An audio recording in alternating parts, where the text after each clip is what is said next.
بسم الله الرحمن الرحيم. الحمد لله رب العالمين وبه نستعين، والصلاة والسلام على أفضل الأنبياء والمرسلين سيدنا محمد وعلى آله وصحبه أجمعين. إخوة الكرام، ما زلنا مع كتاب الأصول الثلاثة لفضيلة الشيخ محمد بن عبد الوهاب عليه رحمة الله تعالى، ونبدأ اليوم بإذن الله من قول المصنف رحمه الله تعالى: وكل أمة بعث الله إليها رسولا من نوح إلى محمد صلى الله عليه وسلم يأمرهم بعبادة الله وحده وينهاهم عن عبادة الطاغوت، إلى قول المصنف رحمه الله في كلام ابن القيم: ما تجاوز به العبد حده من معبود أو متبوع أو مطاع. ɗen wallinora allahu jalla wa ala e fiyakuji min ɗin, toroɗen mo kanko allahu subhanahu wa ta'ala sawaba wonduɗo e nafoore, toroɗen mo kawral moƴƴal ka konguɗi meɗen e ka kuuɗe meɗen, toroɗen mo kanko allahu jalla wa ala yo o hawrindin en e sawaba ka diine meɗen. اللهم أرنا الحق حقا وارزقنا اتباعه، وأرنا الباطل باطلا وارزقنا اجتنابه، ولا تجعله ملتبسا علينا فنضل، واغفر لنا قبل ذلك يا أرحم الراحمين. قول المصنف رحمه الله تعالى: وكل أمة بعث الله إليهم رسولا من نوح إلى محمد صلى الله عليه وسلم. hande ko ɗo wonɗen fuɗɗitade ka karmakojo maki ɗo wonde dendagal moftanmaji ɗin allahu jalla wa ala nuli e maɓɓe nulaɓe gila annabi nuh alayhi salam ha hewti nelaɗo muhammad sallallahu alayhi wa sallam.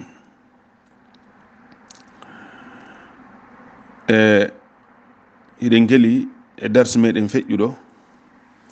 en yowtuno fi awwalu rusul, nulaɗo arano on e hoore ndiɗo leydi, wiɗen ko tabiti kon ko annabi nuha alayhi salam. hay so tawi woni konguɗi gono ari ton ko bakoto ɗum ɗon, kono ɗi wonali ko ɗi bonnitay ɗi ngol ɗo konngol wonde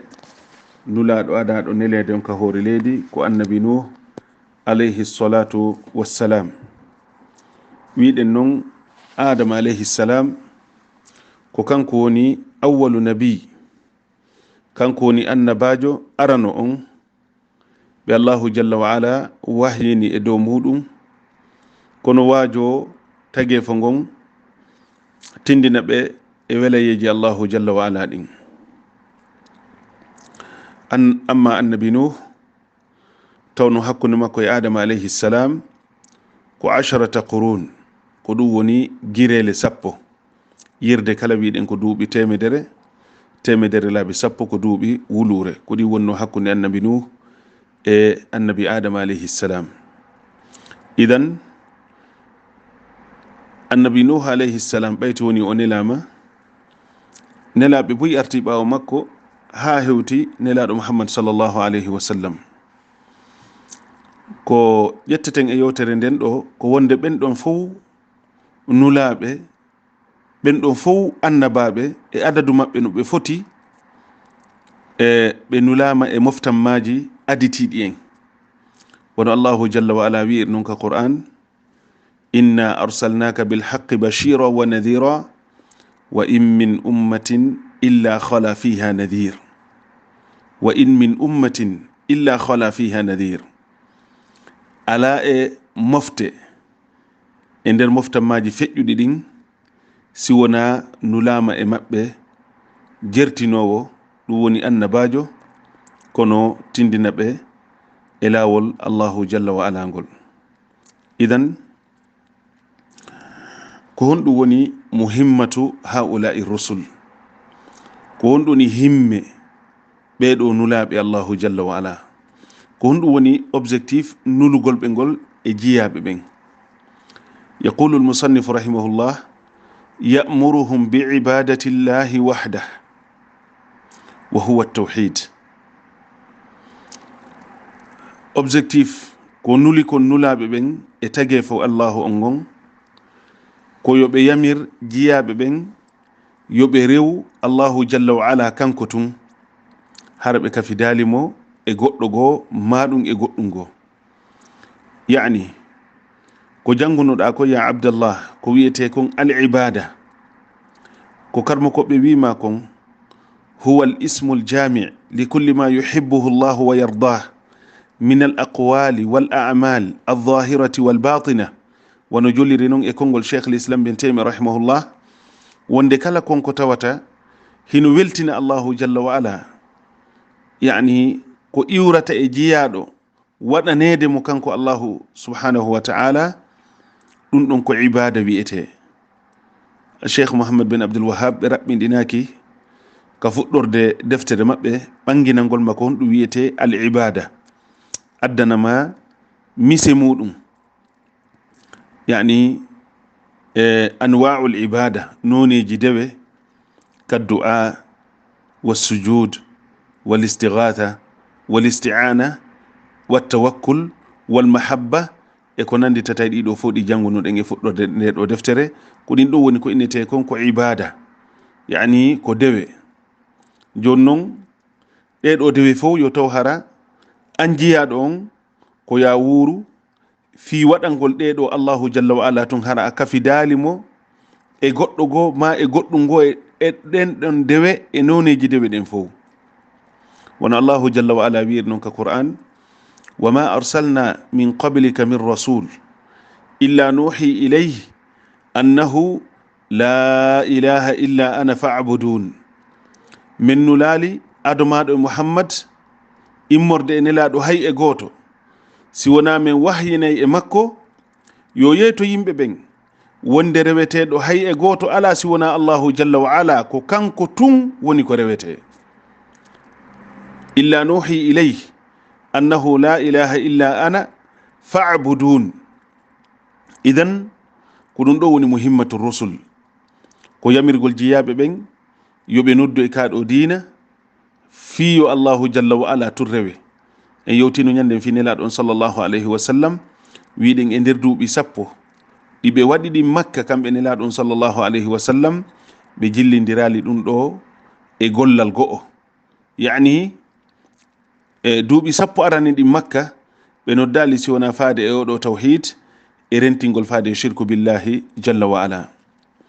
Qawlul musannifu rahimahullah wa yanhahum an ibadati at-taghut. On ɗon annabajo mo Allahu jalla wa ala nelata e ɗen ɗo mofte, si tawi woni o noddi faade wotinɗingol Allahu jalla wa ala, o nodda kadi e ko contradisata kon ɗum ɗon, o rentina faade muɗum, ko bonnitata kon ɗum ɗon, ko lundoto kon ɗum ɗon. Ɗum woni honɗum haɗugol yimɓe ɓen ga rewgol ɗiɗo bewreji ko innete kon ashirku billahi jalla wa ala, yani o nodda e faade rewgol Allah wotinɗingol mo kanko tun, o noddira wanno noon kadi e rentingol faade shirka ngol Allahu jalla wa ala. Waɗi oɗo shirk e wi'ino wonde o kafidata e ngal ɗo dewal. Si tawi woni shirku naati e dewal, bonnay dewal ngal dendagal maggal, ko ɓooyi juutude wo on tigin no rewdi Allahu jalla wa ala. Ñande kala on tigin shirkani Allahu jalla wa ala, Allahu bonnay dendagal golleji makko ɗin. Idan andingol jama on ɗum ɗo, andingol jama on nambara ko woni kon e shirku billah,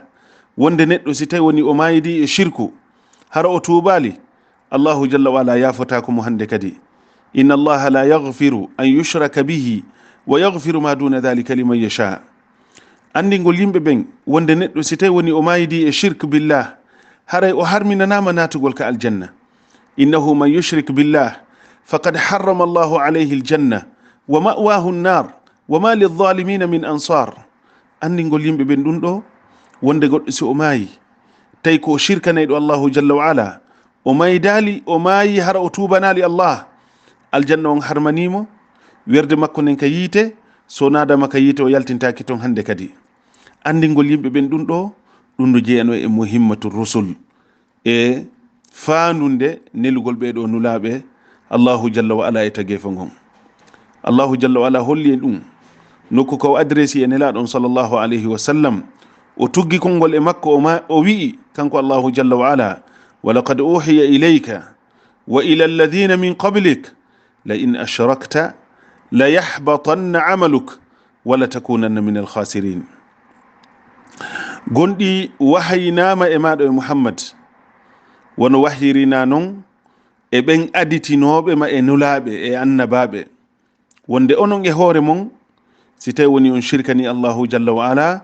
o bonnay dendagal golleji mon ɗin, on laatoyto kadi ko on jeeyaɓe e perduɓe ɓen yawmal qiyama. bi mana fi ko on annabaɓe, fi ko on nelaɓe, fi miɗo ɓanti darjaji moɗon ka an, ɗum haɗata shirku wadda en. si tawi woni on shirki onon tigui on jeyete eɓe yimɓe malkisoyteɓe yawmal qiyama. hombo yewta ɗum ɗo ko nelaɗo on sallllahu alayhi wa sallam sayyidul anam, ko nelaɗo on sallllahu alayhi wa sallam yani ahabbi nnasi ila llahi jalla wa ala, ɓuraɗo yiɗede ka allahu jalla wa ala, kañum manne annabaɓe additinoɓe mo: walaqad uhiya ilayk wa ila alladhina min qablik. bal allahu jalla wa ala yowti ka suratul an'am fi ɓeɗo annabaɓe nde o jantinoɓe no ɓe foti wonde. allahu jalla wa ala wi: walaw ashraku la habita anhum ma kanu yamalun. ɓeɗo noon si tawi woni ɓe shirkani allahu jalla wa ala, allahu bonnay dendangal golleji maɓɓe ɗin. idan noddugol faade e oɗo tawhid rentina e oɗo shirku billah ko ɗum ɗo wonno muhimmatu rusul. ko ɗum waɗa cheikh mouhammad ben abdoul wahab nde ɓe adduno ngol ɗo konngol ɓe addanigol dalil ko hollata ko wonde ko ɗum ɗo wonno muhimmatu rusul, yani ko ɗum ɗo wonno golle annabaɓe ɓen ɓurɗe ɗen mawnude e ko ɓe nula kon fi muɗum, wonde ko ɗum ɗo noddugol faade oɗo tawhid rentine shirku billahi jalla wa ala ɓe addi dalil. nokku ko allahu jalla wa ala wi: walaqad ba'athna fi kulli ummatin rasula an i'budu llaha wajtanibu at-taghut. gonɗi min nuli e dendagal moftammaji ɗin, gomɗi min nuli e dendagal moftammaji ɗin rasulan nulaɓe, an ibudullah ɓen annabaɓe ɓen nulaɓe hino yamiraɓe yoɓe rew allahu jalla wa ala kanko tun, wajtanibu at-taghut woɗɗito ɗon faade e shirkuji ɗin, woɗɗito ɗon faade e bewreji ɗin. at-taghut karmo koɓɓen ko firata ɗum ko ashirk. en ara joni ɓangingol ma'na at-taghut e konguɗi wonɗi ɗin arde ɗo ka windande meɗen inchallahu taala. walakin oɗo aya si tawi woni en taskikemo en taway himo tindina faade e hunde himmude moƴƴa nde ɓooyuɗen jantagol ka darsuji men ɗo. honɗum wonta ɗum wonde oɗo tawhid ko innete kon tawhid wotinɗingol allahu jalla wa ala ɗum gasata e ɓaawo fiyakuji ɗiɗi, e ɓaawo piiji ɗiɗi. wiɗen sen inni at-tawhid ko an-nafyu wal ithbat, sen inni at-tawhid ko al-wala'u wal bara, sen inni at-tawhid ko al-hubbu wal bughd, sen inni at-tawhid ko at-takhliyatu wat tahliya, sen inni at-tawhid ko at-tajrid wat tafrid. ko ɗum ɗo woni ko innete kon tawhid. bi ma'na ko ma ɗiɗo ɗiɗi ɗi hawtondira, ma on tigin hawtindira tabintingol ngol e riwugol ngol, ma on tigin tabintina jokkagol ngol e woɗagol ngol, ma on tigin tabintina yiɗugol ngol e añugol ngol. ko ma ɗiɗo ɗiɗi ɗi tabita. si tawi woni ɗi tabitali haray tawhid o wonali tawhid. wiɗen riwugol ngol tun aña woɗɗito e hunde nden ɗum ɗon tun nafata. annafyu faqat la yanfa. wa kadhalika tabintingol ngol tun wiye allahu ilah, allahu ilah, allahu ilah, allah ko reweteɗo, allahu ko reweteɗo, allahu ko reweteɗo, ɗum ɗon tun kadi nafata. idan la budda bil jam'i baynahuma, an i'budu llah wajtanibu at-taghut ndaru tunno ayan ardini non an i'budu Allah hadha huwa al-ithbat يعني إثبات العبادة لله جل وعلا واجتنب الطاغوت هذا هو النفي يعني نفي عبادة ما سوى الله جل وعلا وهذا هو معنى لا إله إلا الله سيجتال يا عبد الله كنون دو وينو دين فوندو كارنو دين شرح قول معنى لا إله إلا الله ويدين كنون دو تجروني معنى لا إله إلا الله لا إله كنفي إلا الله كإثبات يعني لا إله هاي هوندي على كوريوتي دندو كوريوغول إلا الله سونا الله جل وعلا كان كتو وني ريوتي دو سيتي وني أهبي أودو معتقد أهبي ندو فيندي كفوندو مادا هاندي كدي كدو بكتا كو هدي كون أندا دين كان كو يدي قول الله جل وعلا يدي كون wona e muɗum rento e ko Allahu jalla wala añi kon pottito anda ko inete kon tawhid ko yiɗugol yimɓe ɓe Allahu jalla wala yiɗi ɓen jokkodira e maɓɓe rento e yimɓe ɓe Allahu jalla wala añi ɓen pottito faade e maɓɓe idan ko ɗum ɗo wiyete yani annafyu wal ithbat alwala'u wal bara albughdu wal mahabba jama on boyno woodi yanuɓe e ɗiɗo fiyakuji ka diina yo Allahu jalla wa ala fewnuɓe faade e ko o yiɗi kon o yarli o weltori ka ɗo diina konko tawata nelaɗon sallllahu alayhi wa sallam ko ɗum wonno ko noddi e mu'um qawlu lmusannifu rahimahullahu taala waftarada allahu ala jami'i alibad alkufra bittaghut wal imana billah ceerno jon o maaki rahmatullahi alayh waftarada allahu jalla wa ala o farli ala jami'i alibad e dow dendangal jiyaɓe ɓen alkufra bittaghut yeddugol yani salagol shirkuji ɗin wal imana billah e gomɗingol allahu jalla wa ala allahu farli ɗum ɗo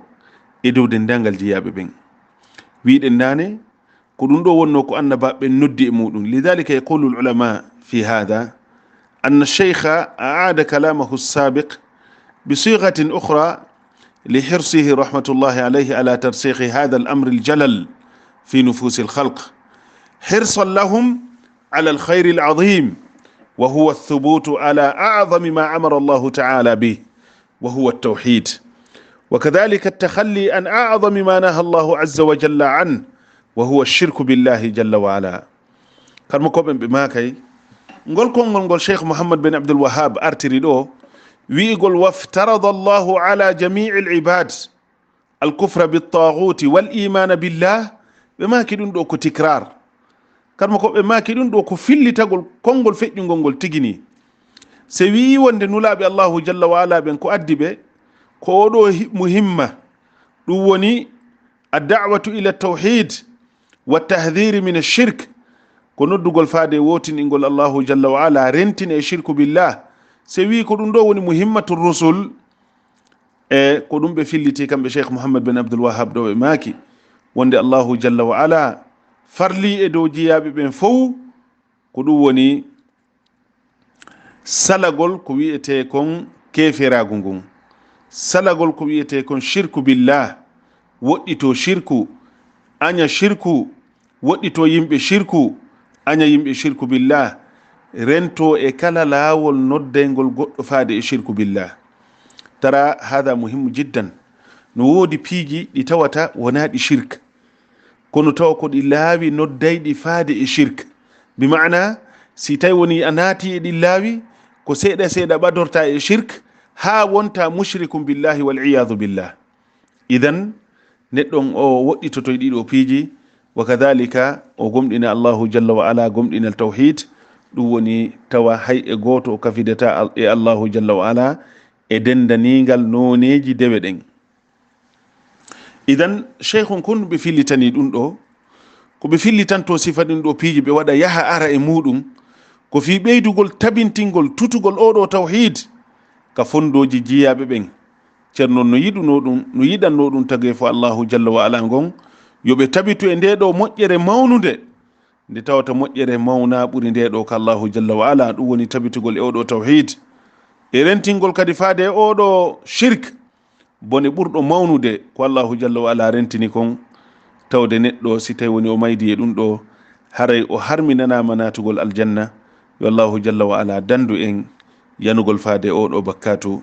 o tabintina en faade oɗo tawhid. qawlul musannifu rahimahullahu ta'ala qala ibnul qayyim rahimahullahu ta'ala. ceerno jon o maaki wonde ibnul qayyim rahimahullahu ta'ala maaki o addi konngol ibnul qayyim ko hombo innete ibnul qayyim no gasa ɗen heewi nande inde makko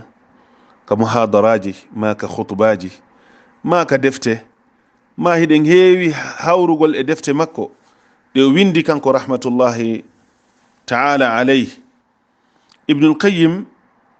inde makko nden ko muhammad bun abi bakr himo jamma abu abdillah shamsuddin, yani ka wakkilare makko ka tinnare makko ɓe nodditirayno mo nange diina, bi mana ɓayti o ari ɓayti o feññini gandal makko ngal ka diina ɗum wayi wa nange si yalti ñallorma hakke ko tawata o wakkilike fi laɓɓingol ɗiɗo piiji waɗa hunde kala nokku kande duwa ɗon. de gandi taalifatiji maɓɓe ɗin kamɓe cheikh ibnul qayyim ɗi kontota ko ittiri majje. idan ibnul qayyim oɗo ko neɗɗo shamiyankejo ka wiyeteɗon dimashq, madhab makko ko madhabul hambali, jibinede makko nden ko hitande 1991 o feƴƴini hitande 1995 ibnul qayyim rahmatullahi alayh ko ɓuri mawnude e ko yangudi e muɗum e gurdam makko ko cheikh l'islam bin taymi rahimahullahu ta'ala. yani ko oɗo ɓuri mawnude e karmakoɓe makko ɓen. imo marno karmakoɓe buyi ɓe jangi e jungo muɗum, lakin ko ƴetti kon jungo cheikh l'islam bin taymiya kanko tigi mo qirriti wonde hay e goto heɓanali mo sifa ɗum ɗon, hay e goto o ƴettali nden ɗon moƴƴere, woni ka jikku, woni ka needi, woni ka gandal, woni ka dewal, woni ka muñal e noon e bangeji ɗin fof heɓe qirritino kamɓe cheikh ibnul qayyim wonde ɓe heɓali ceernojo e ceernoɓe maɓɓe ɓe nge ɗuɗude wa oɗo ceernojo cheikh l'islam bin taymiya rahimahullahu ta'ala. ɓe yiiduno kamɓe ɗiɗo ka hitande 1912 o wondi cheikh l'islam bin taymiya ha cheikh l'islam bin taymiya feƴƴini hitande 1923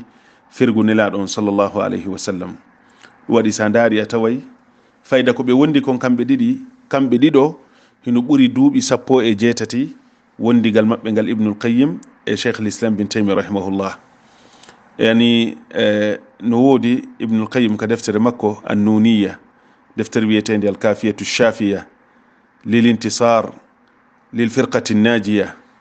nde ɗo deftere mawnde nde oɗo ceernojo golli nokku kaw yuɓɓi gimɗi fi oɗo tawhid e ruttugol ɗiɗo feddeji yollitiɗi e kaɗo diina ko ɓuri gimɗi guluji 5 e 100 goɗɗum woni ko waɗe nden ɗon deftere alkafiyatu shafiya. himo yewta ton fi karmo ko makko nema mo allahu jalla wa ala waɗani mo on kanko ibnul qayyim ñande o yiiduno e cheikh l'islam bin taymi rahimahullah o maaki ya qawmi wallahi alazimi nasihatan min mushfiqin wa akhin lakum mi'wani jarrabtu hadha kullahu wa waqa'tu fi tilka الشباك وكنت ذا طيران حتى أتاها لي الإله بفضله من ليس تجزيه يدي ولساني حبر أتى من أرض حران فيا أهلا بمن قد جاء من حران فالله يجزيه الذي هو أهله من جنة المعوى مع الرضوان أخذت يداه يدي وسار فلم يرم حتى أراني مطلع الإيمان ورأيت أعلام المدينة حولها نزل الهدى وأساكر القرآن إلى آخر ما قال رحمة الله عليه. لوكو وني يوتودي كدفتر مكو الكافية الشافية nde ruttuno ɗiɗo feddeji o ɓangini mereji maɓɓe o holli mere nde neɗɗo bid'a wurata e muɗum ma ɗum neɗɗo shirku billahi jalla wa ala. o inni wallahi l'azim min mi wajoto dendagal kala nanɗo nde yewtere an ɗo yo andu ko siɗɗo makko nene goto makko woni yewtude mo. o inni min ɗi piiji fof mi naati e sifa ɗum. andi Ibnul Qayyim o janguno taw ha o woni gando few so yiide Cheikh l'Islam bin Taymiya kono aɗo yiidude Cheikh l'Islam tawi kanko tigi mo wondi e piiji go ko yowdiri e suufiyan ko yagal ko yowdiri e aqwalul mutakallimin e ko nandita tay ɗum hari mo wonduno e piihoye buyi koye tawata ko hanano koye ñawdede kono kanko hari o andano koye ɗon kokoye ella ha o yiidi e oɗo bahru mawɗo Cheikh l'Islam bin Taymiya. Cheikh l'Islam hendi Ibnul Qayyim yani ñawdanimo koye ella hoye ñawdanimo ɗin faljereji ka diina hollimo ko honɗum woni diina kan tigi tigi. ko ɗum waɗi yani ko ɗum hiyata himo qirrito ɗo himo inna ya qawmi wallahi l'azimi nasihatan min mushfiqi wa akhin lakum mi'wani jarrabtu hadha kullahu wa waqa'tu fi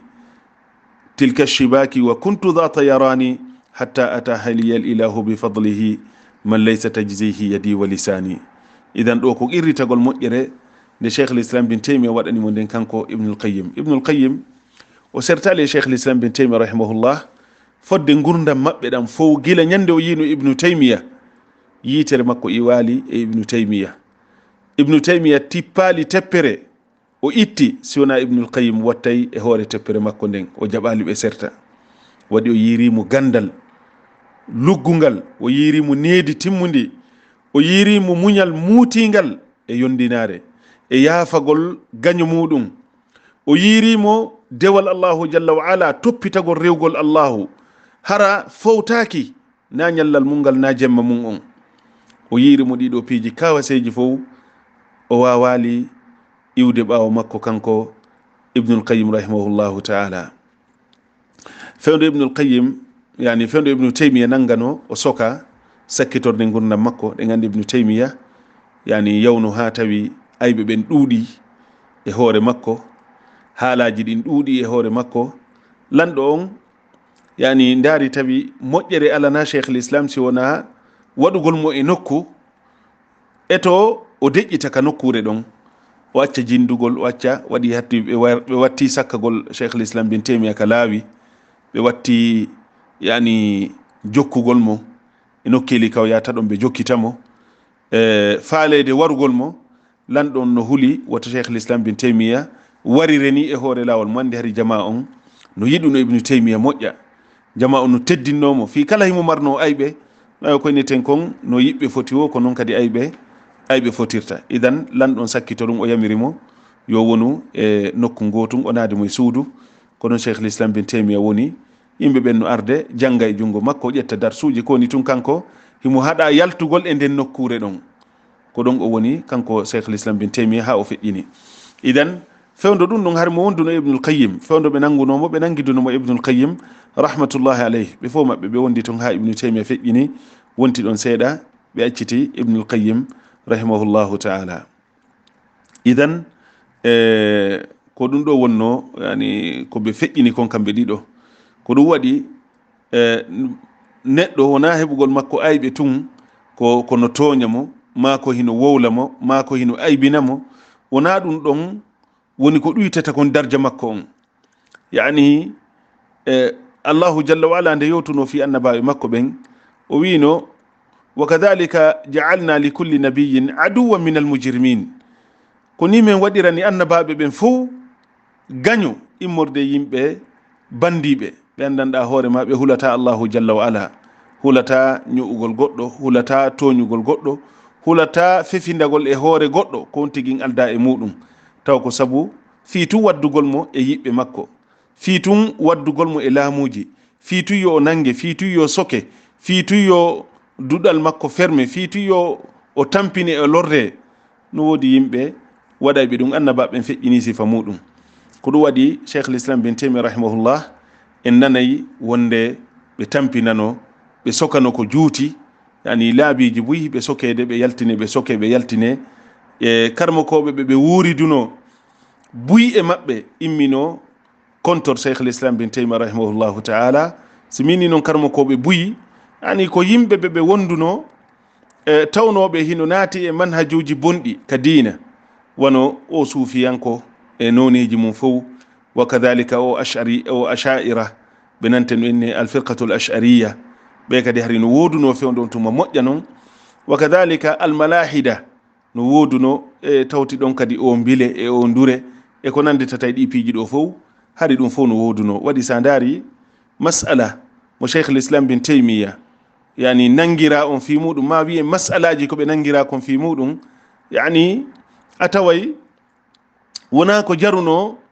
innugol nangay cheikh l'islam bin Taymiyya naada moye kaso sabu ɗi mas'alaji, hay sey woni ayɓe ɓen ɓe woolay. ara non ɗum ko nde ɗo deftere makko al aqidatul wasitiyya. al aqida al wasitiyya hande hinde wooda adunallah on fof hino janngude nde,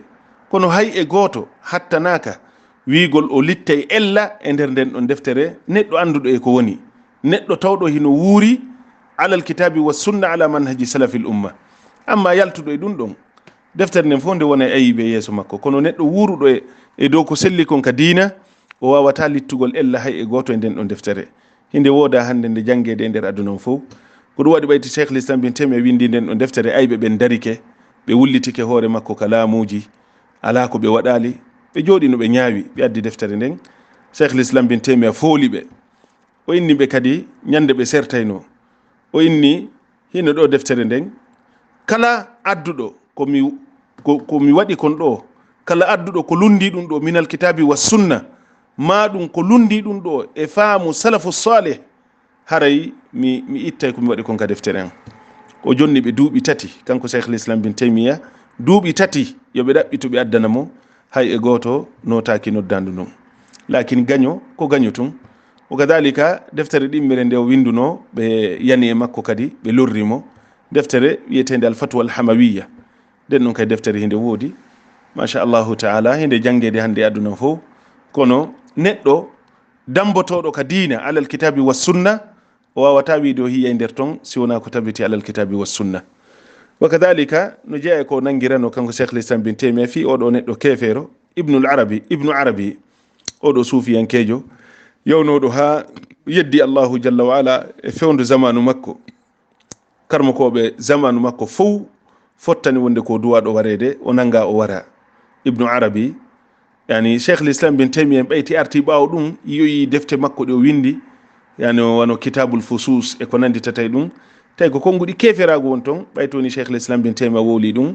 ɓen ɗon kadi ɓe dari ha cheikh l'islam bin Taymiyya nanga fayda ko ɗum woni nangue sakkitore ɗe o nanga ɗen e gurdam makko kanko cheikh l'islam bin Taymiyya. e masala ziyaratu qabri nabi sallllahu alayhi wa sallam e ko nanditata e sifa ɗi piiji,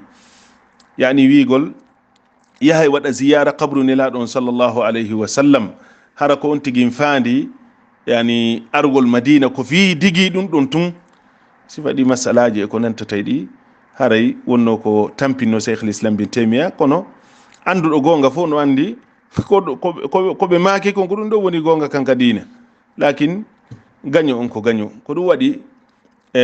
hande sa nani aduna on buyi ha hande ayɓe maɓɓe ɓen yani ɗawa wiide ɓe ɓurti ɗuɗugol ko yiyeten hande ka canalji, ko yiyeten hande yani e téléji, ko yiyeten hande yimɓe no yalta e émission ji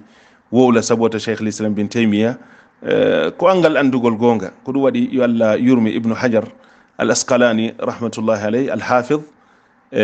buy sikkay wonde ibnu hajar ko ash'ariyankejo ma walla ko suufiyankejo, kalla wallah. ibnu hajar o tabituno ala al kitabi wa sunna ala fahmi salafi l umma, o heɓi noon paljigo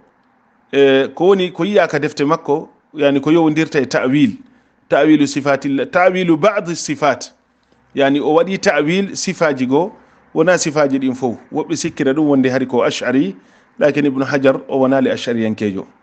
ko ɗum waɗi kanko ibnu hajar himo manti cheikh l'islam bin Taymiyya rahimahullah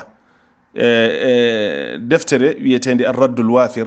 fi raddi ala man yat'anu fi ibni Taymiyya. nde windi ɗum oɗo ceernojo wineteɗo Abdullah ibn Muhammad bin Nasir ash-Shafi'i rahimahullahu ta'ala. ka Ibnu Hajar hendino nde ɗo deftere o waɗi nde taqrid o winduno fi mayre ka woli fi mayre o inni walaw lam yakun min ad-dalil ala imamati hadha ar-rajul illa ma nabbaha ilayhi al-hafiz ash-shahir Alamuddin al-Barzali في تاريخه أنه لم يوجد في الإسلام من اجتمع في جنازته مما اجتمع في جنازة شيخ الإسلام بن تيمية رحمه الله تعالى. ابن حجر وي يعني كورغل تقريض ندير ودفتره وإني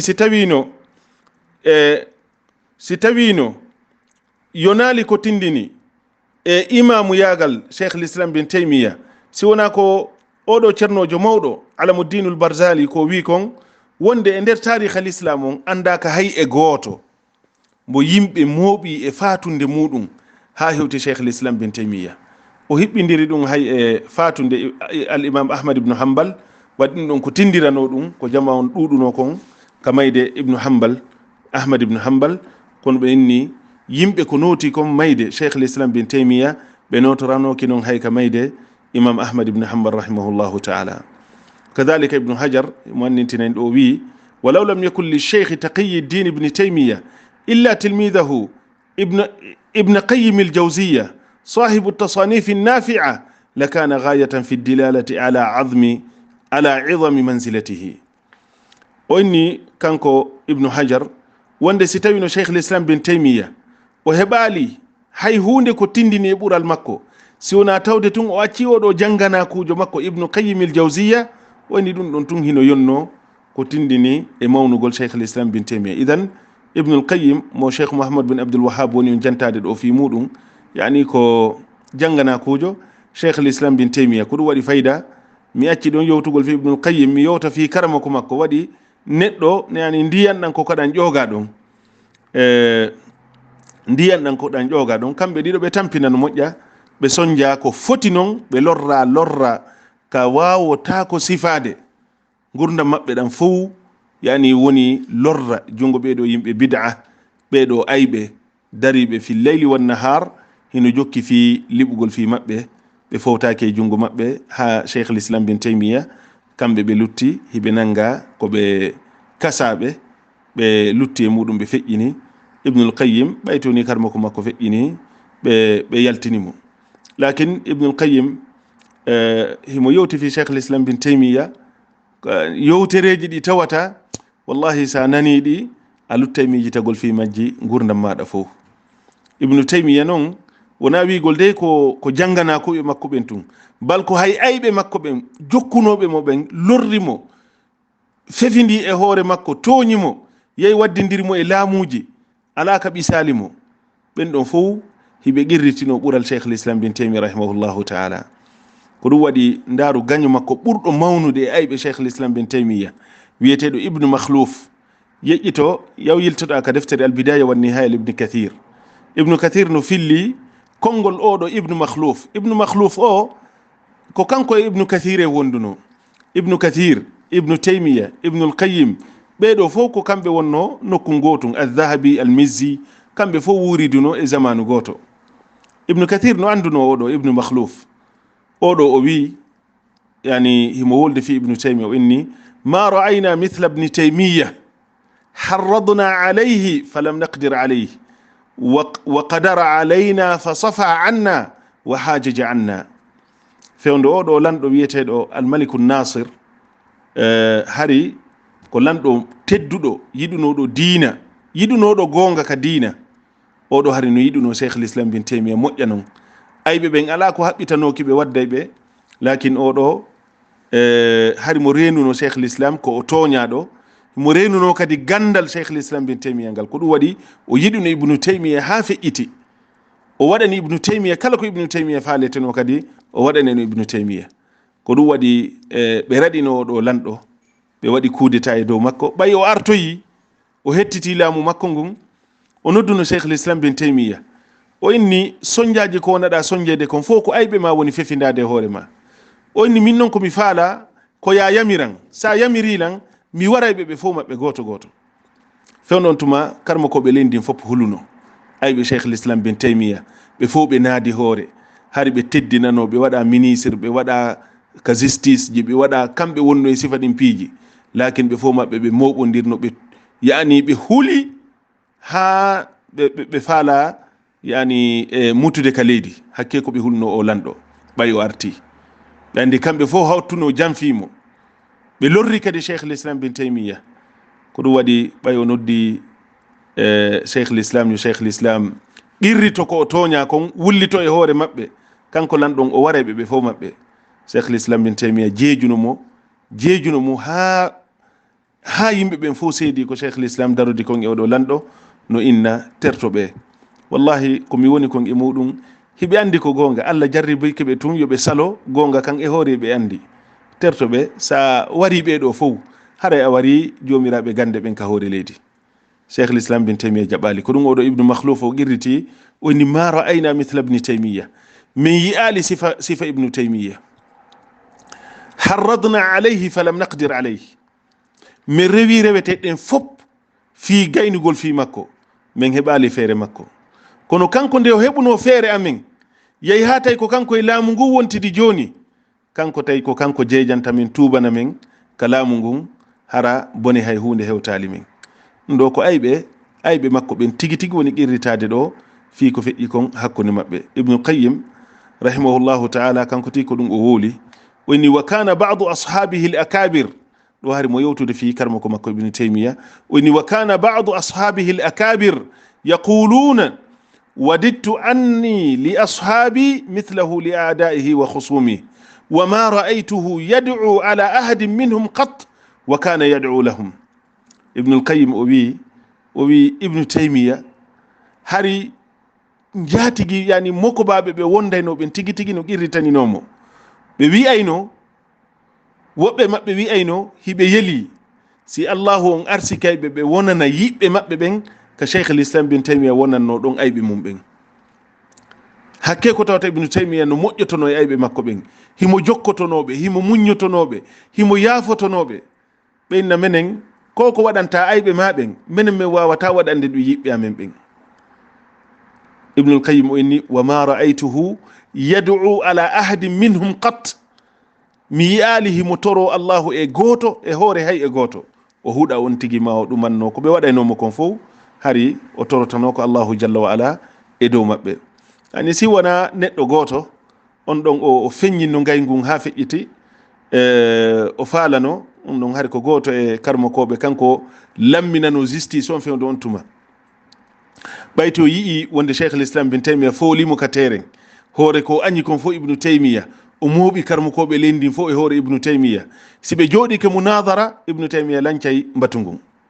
bimana yaayi ha o ronkina ɓe fof maɓɓe o liɓa ɓe fof maɓɓe o jaasina ɓe o holla ɓe wonde yani ɓe anda e ko ɓe woni ko wolde ka nder diina ɓe mooɓa yimɓe bida ɓe adda ɓe mooɓa yimɓe façon ji fof kala ka ɓe nani goɗɗo hino mari gandal ma no wawi yewtere ma no ɗumanni ɓe adda fi on tigi waɗo ibnu taymiya munadara kono tawa on tigi eɓɓata daragol yeeso ibnu taymiyata rahimahullah nde ɓe yino ɗum ɗo oɗo o kambuno hari lanɗo lendi no emminomo mission yani o kambi wonde si tawi woni o arti o waɗa ibnu taymiya ko banu adama waɗaka ha hande o jokkay mo ha yani o waɗa mo ko banu adama waɗaka ibnu taymiyata rahimahullah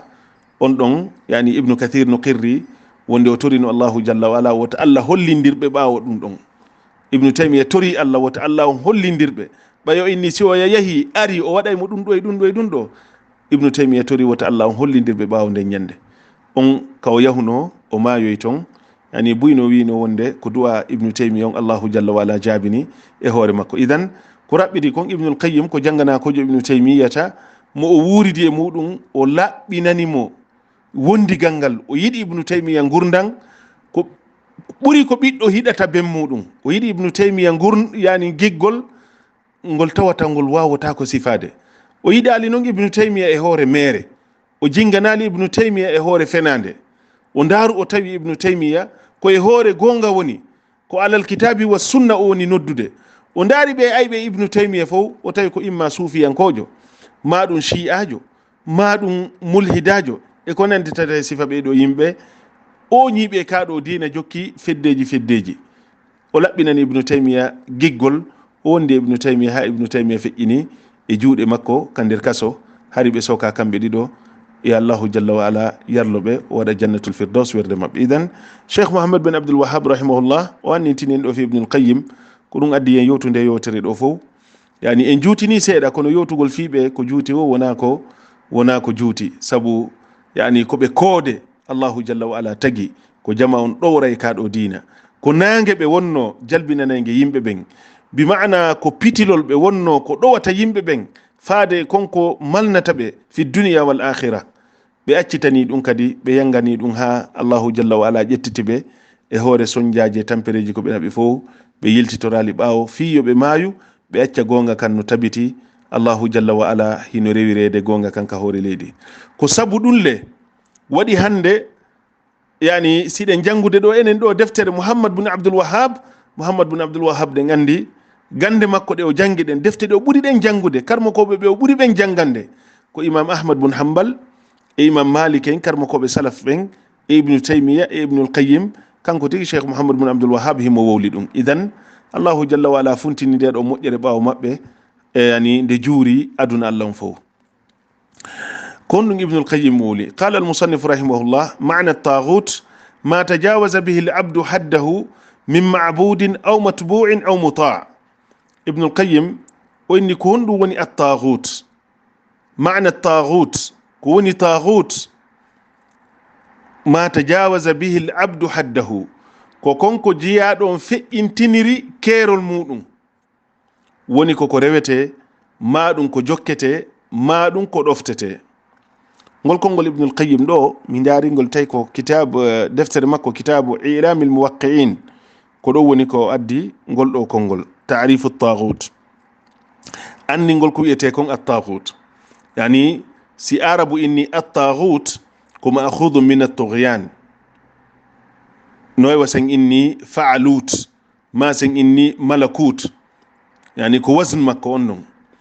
yani ko sigha الطاغوت كصيغة تدل على التكثير والمبالغة سينما طاغوت كهوند تندينينده إدوتينغول هوند إفانتينغول فادي هوند كدووني كويته كون الطاغوت يعني كونغول نوي وانو الله جل وعلا ويري نون كقرآن إنا لما طغى الماء بيتي وني نديان دان ديويتي بمعنى دان هيوي ها دان فئنتيني كيرول مجان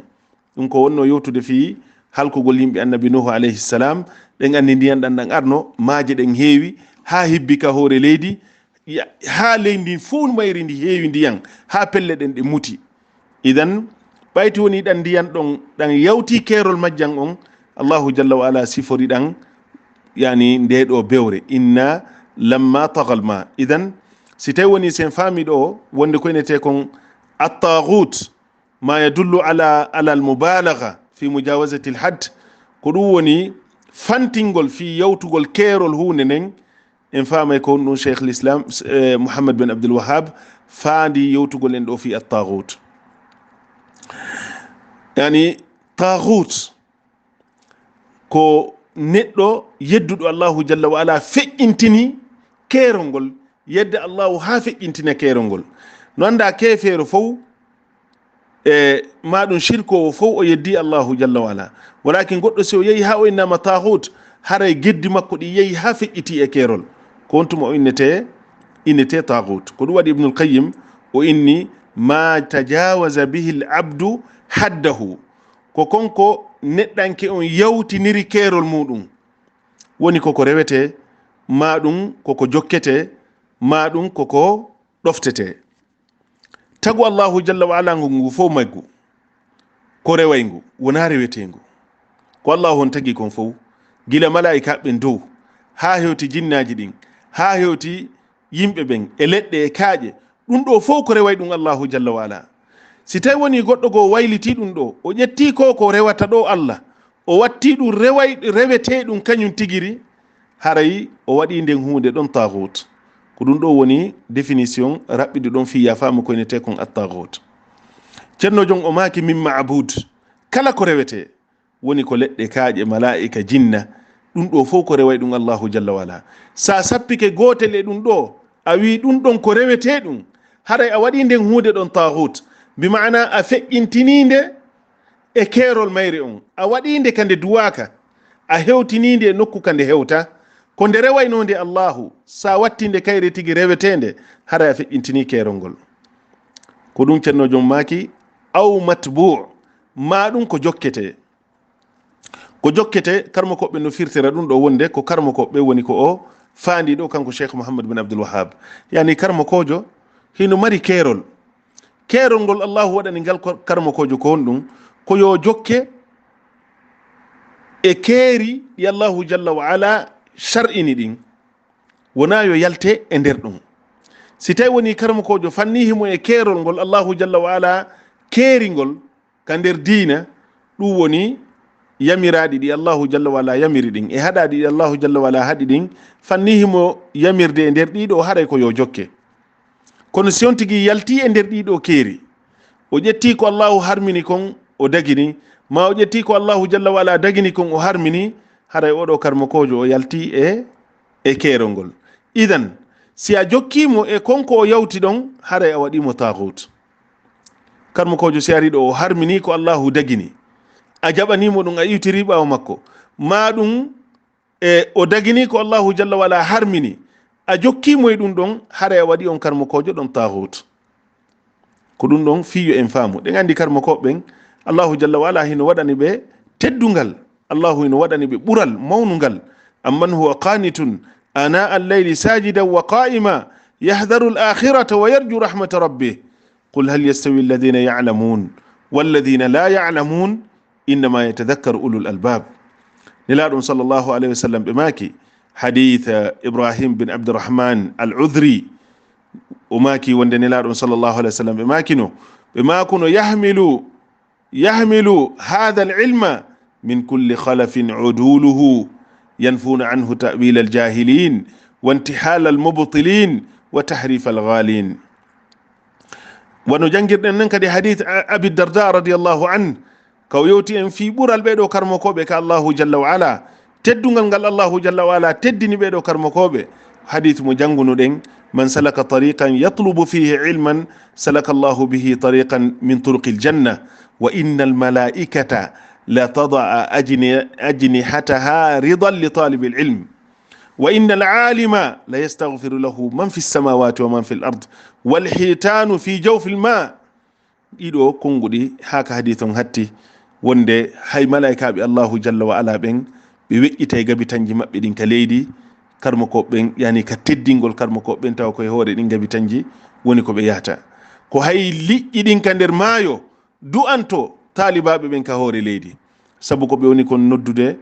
e ko allahu jalla wa ala hiɗi yarli ɓe rentina e ko allahu jalla wa ala añi kon ha nelaɗon sallllahu alayhi wa sallam ɓe maaki wa inna fadla alalimi ala alabidi ka fadli alqamari laylata albadre ala sa'iri alkawakib ha nelaɗon ɓe maaki wonde ɓural taalibajo on e dow heddiɓe ɓe tawata ɓen no rewde allahu jalla wa ala ko alda e gandal hino wawi wono lewru ndun si yalti ñande 13 no ndu ɓurdiri noon koode ɗen